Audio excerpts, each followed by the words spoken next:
안녕하십니까, 박사입니다. 도널드 트럼프 미국 대통령은 헝가리 부다페스트에서 블라디미르 푸틴 러시아 대통령과 정상회담을 가질 계획이라고 발표했습니다. 그는 목요일 트루스 소셜 게시물을 서 양국의 고위급 고문이 다음 주 회동한 후 결정될 날짜에 회의가 열릴 것이라고 밝혔습니다.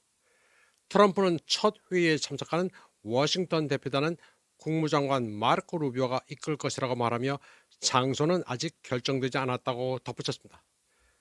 트럼프는 2주 안에 부다페스트에서 블라디미르 푸틴 러시아 대통령을 만날 수 있다고 말했습니다. 트럼프는 2시간 반 동안 푸틴과 전화통화를 갖고 압박을 가려했지만 결과는 정반대였습니다. 러시아가 우위에 섰습니다. 두 정상의 전화통화는 젤렌스키의 미국 방문 직전에 이루어졌습니다. 따라서 키예프에 대한 토마호크 미사일 제공이 의제가 될 것으로 예상됐었습니다. 그러나 푸틴은 능숙하게 트럼프의 길을 눌렀습니다. 전화통화가 끝난 뒤 양측의 발표는 거의 동일했지만 토마호크 미사일에 대한 부분은 서로 달랐습니다. 유리 우샤코프 러시아 대통령 부장관은 미국이 우크라이나군에 토마호크 미사일을 공급한다고 해서 특수군사작전을 막을 수는 없다고 강조했습니다. 그러면서 오히려 상황을 악화시켜 러시아와 미국의 관계를 악화시킬 것이라고 말했습니다. 그는 러시아가 전략적 주도권을 쥐고 있는 반면 키예프 정권은 테러리즘에 의존하고 있어 러시아는 이에 대응할 수밖에 없다는 푸틴 대통령의 발언을 인용했습니다. 반면 미국 측은 두 정상 간의 전화통화에서 양국 간 협력 가능성을 강조했고 그 협력의 상당 부분은 분쟁 종식 이후 실현될 수 있다고 밝혔습니다. 또 양국 간 합의 도출을 위한 노력은 계속되고 있으며 여기에 젤렌스키는 초대되지 않았습니다. 트럼프와 백악관 대변인은 성명에서 토마호크 미사일 인도에 대해서는 언급하지 않았습니다. 러시아 우샤코프 대통령 부장관이 밝힌 것과는 다릅니다. 아마도 토마호크 얘기를 꺼냈다가 통하지 않았기 때문인 것으로 보입니다. 트럼프는 오히려 우크라이나의 신속한 평화 정착을 거듭 강조했습니다. 그러면서 갈등이 종식되면 협력에 대한 엄청난 전망이 열릴 것이라고 말했습니다. 간단히 말해 트럼프가 푸틴을 협박할 여지는 없었습니다. 토마호크는 압박용이지 전투용이 아닙니다.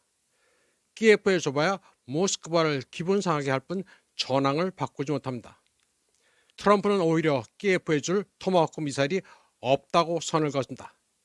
그는 미국 자체가 토마호크 미사일이 필요하다고 말했고 우크라이나에 제공함으로써 토마호크 저장고가 고갈돼서는 안 된다고 강조했습니다. 트럼프는 토마호크 미사일이 강력하고 성능이 뛰어나지만 미국도 필요해 줄 여유가 없다고 밝혔습니다. 그러면서 뒤늦게 푸틴 대통령과 이 문제를 논의했다고 덧붙였습니다. 트럼프는 또 러시아에 대한 제재에는 반대하지 않지만 지금은 시기가 적절하지 않다고 말했습니다. 한편 이 소식 이후 러시아 증시는 5% 급등했습니다. 모스크바와 워싱턴은 빅토르 오르반 총리와의 우호 관계 때문에 헝가리를 지지하고 있습니다. 헝가리의 빅토르 오르반 총리는 러미 정상회담이 부다페스트에서 열린다고 하자 신이 났습니다. 그는 평화를 사랑하는 세계인들에게 좋은 소식이라면서 헝가리는 준비되어 있다고 말했습니다. 헝가리의 오르반 총리는 대러 제재와 러시아산 에너지와 관련해 브라셀과 키예프의 미움을 받고 있습니다. 따라서 부다페스트 러미 정상회담은 오르반에게는 굉장한 정치적 호재입니다. 부다페스트에서 무슨 돌파구가 있을지 알 수는 없으나 로우저는 쉽게 종식되지 않습니다. 젤렌스키와 브라셀의 유럽 관료들은 자기네들 살기 위해 전쟁을 계속해야 합니다. 2030년까지 러시아 침공에 대비한다는 구실로 국방력을 강화한다고 떠들고 있습니다. 앞으로도 미국산 무기를 계속 사준다는 것입니다.